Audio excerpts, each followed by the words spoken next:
The weight of a handgun is another very telling characteristic of that gun's durability and reliability. Just like we discussed in the previous chapter, lightweight guns require lightweight materials, and lightweight material is usually weaker than heavier material. Now, it's not always true. For example, 1911 pattern handguns designed at the turn of the century were very heavy. They are constructed out of solid steel, and they consist of a great number of parts. And yet, they're not more reliable than modern lightweight semi-automatic pistols. In fact, they could even be less reliable, especially considering the more complicated mechanisms that they utilize. The reason is because modern handguns use materials such as aluminum alloys and polymers, metals and plastics that can be just as, if not more, durable and reliable than turn-of-the-century steel was. But when we're comparing modern handguns to one another, it's true more often than not that if a handgun weighs less than another handgun of equal size, it's probably less durable. Now, another consequence of handgun weight that we have to keep in mind is the way that force is absorbed by the weight of that gun.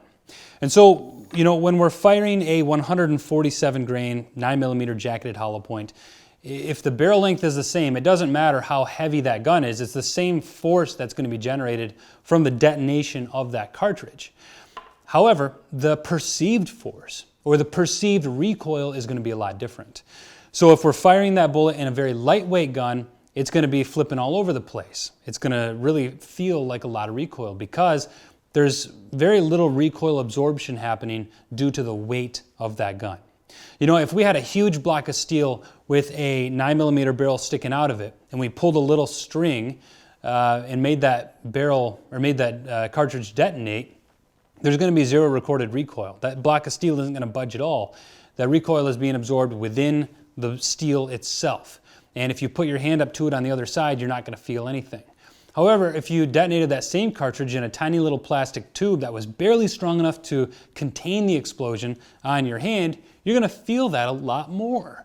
And in the same way, a lightweight handgun is going to give you a lot more perceived recoil. That's going to take the enjoyment of shooting down, and it's going to take your accuracy ability with that handgun down as well. Now, you can fight those things, but almost always those factors are going to be present.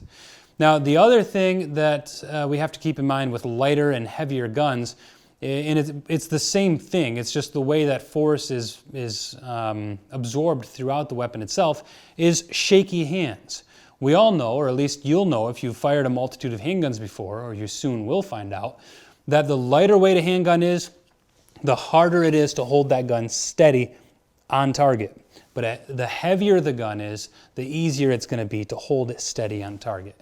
And so with a heavier gun, you've got a lot of stuff working in your favor. You've got, it's easier to hold on target. There's going to be less muzzle flip. There's going to be less felt recoil.